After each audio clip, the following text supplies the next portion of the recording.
Hello दोस्तों, नमस्कार। आप सभी का हमारे इस यूट्यूब चैनल पर हार्दिक स्वागत है। तो आज हम आपके लिए लेकर आए हैं जयपुर मेट्रो रेल भर्ती 2024 है, जिसका ऑफिशियल नोटिफिकेशन वो जारी कर दिया गया है। तो ये आप सभी के लिए बिना परीक्षा की सबसे बड़ी वैकेंसी है, आपके सामने रहने वाली है। तो इस वैकेंसी के अंदर हम बात करने वाले हैं, जिसके अंदर यदि आप 10th पास है, 12th पास है और ग्रेजुएट हैं, इन तीनों में से आपके पास कोई भी डिग्री है, तो आप इस रिक्वायरमेंट के लिए आवेदन है कर सकते हैं। जिसके अंदर बिना निःशुल्क यानी बिना शुल्क के आप इस रिक्वायरमेंट के लिए आवेदन है वो कर सकते हैं। तो इसके अंदर जो वैकेंसी रहेगी जयपुर मेट्रो रेल भर्ती की, इसके अंदर क्या क्या जो वैकेंसी डिटेल रहने वाली है उसके बारे में जानने वाले हैं स्टेप बाय स्टेप। जिसके अंदर आपको आवेदन है किस एप्लीकेशन फॉर्म किस प्रकार भरना है वो भी हम इसके अंदर जानने वाले हैं। तो हमारे साथ वीडियो में अंत तक बने रहिए।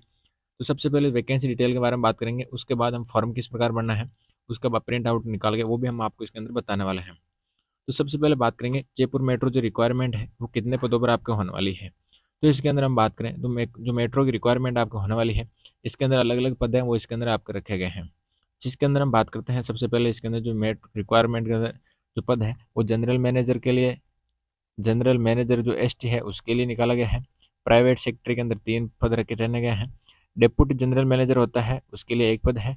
डिप्टी जनरल मैनेजर जो एससी और एसटी एंड जो एएफसी है उसके लिए 1 पद है। पब्लिक रिलेशन ऑफिसर है उसके लिए 1 है। और पटवारी है उसके लिए 1 पद इसके अंदर रखा गया है। इसके बाद ये वैकेंसी है, कुल मिलाकर के 15 पदों पर रिक्वायरमेंट आपका होने वाली है।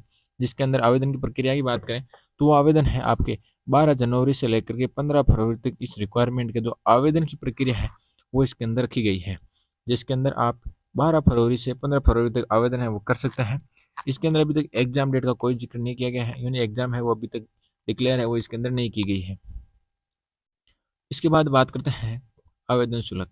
आवेदन शुल्क की हम पहले ही बात कर चुके हैं, इस रिक्वायरमेंट के लिए कोई आवेदन शुल्क नहीं देना होगा। तो इसके लिए आप इस रिक्वायरमेंट के लिए आवेदन कर रहे हैं तो आप इस रिक्वायरमेंट के लिए निःशुल्क आवेदन है वो कर सकते हैं। जिसके अंदर आपकी इसके अंदर क्वालिफिकेशन है वो अलग अलग क्वालिफिकेशन इसके अंदर रखी गई है। जिसके बाद जिसके बारे में 10th और 12th और ग्रेजुएशन है, यानी अलग अलग पोस्ट के अनुसार आपके अलग अलग जो क्वालिफिकेशन है वो आपके इसके अंदर रहने वाली है, जो इसके आप ऑफिशियल नोटिफिकेशन है उसके अंदर डाउनलोड करके देख सकते हैं।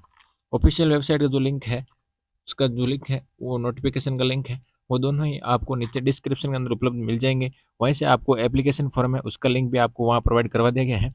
जैसे आप उस लिंक पर क्लिक करते हैं, आपके सामने जो आपको एप्लीकेशन फॉर्म है और नोटिफिकेशन है वो दोनों ही डाउनलोड कर देखने को मिल जाएंगे। अब बात करते हैं इसके लिए आवश्यक दस्तावेज क्या क्या चाहिए।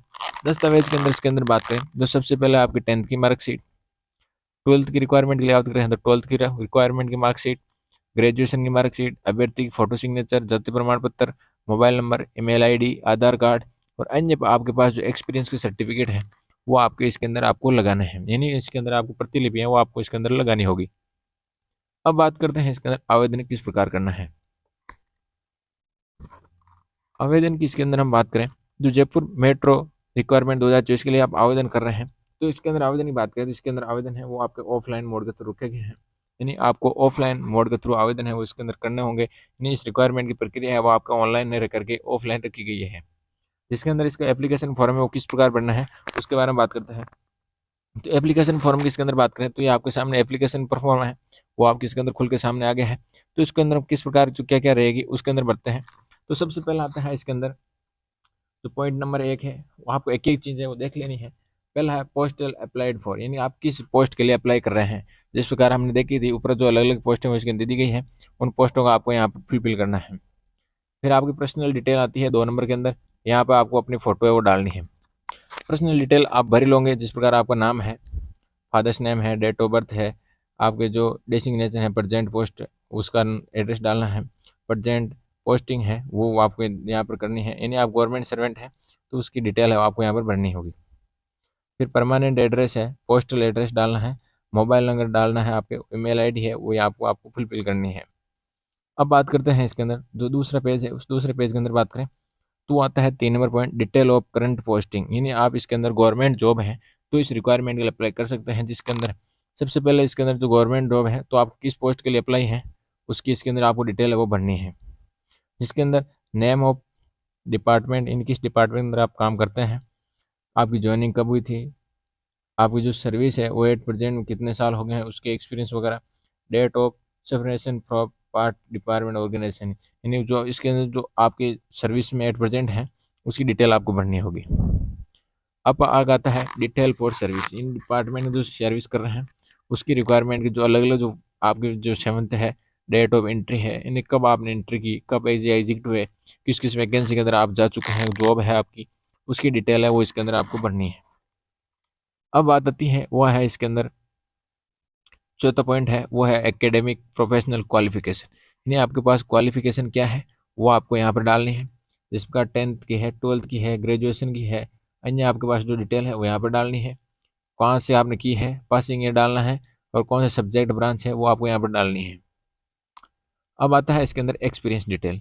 एक्सपीरियंस डिटेल के अंदर आपको यहाँ पर एक्सपीरियंस सर्टिफिकेट आपके पास है तो उसके अंदर एक्सपीरियंस कब कब से कब तक का है, किस संस्था का है, कब किसके द्वारा आयोजित किया है, वो उसको आपकी डिटेल है वो आप पूछी गई है। वो वर्क प्रोफाइल है वो कैसी है, आप किस क्षेत्र के अंदर जो एक्सपीरियंस है वो आपका है वो इसके अंदर आपको यहाँ पर फुलफिल करना है। अब बात आती है इसके अंदर जो एक्सपीरियंस है टर्म्स और ईयर्स और मंथ, यानी जो आपने एक्सपीरियंस लिया है उसकी जो टर्म और कंडीशन है क्या क्या थी वो आपको यहाँ पर फुलफिल करनी है। लास्ट के अंदर बात करें तो यहाँ पर आपको पोस्ट आप किसके लिए अप्लाई कर रहे हैं वो आपको आप भरनी है, यानी सेल्फ डिक्लेरेशन है पोस्ट का है यहाँ पर। ये भरने के बाद आपको यहाँ पर लास्ट में सिग्नेचर करना है। फिर यहाँ पर जो डिटेल पूछी जाती है वापस आपको यहाँ पर फुलफिल करनी है और इसको पोस्ट करके जो इसका पोस्टल एड्रेस है उस पर आपको इसके अंदर सेंड करना है।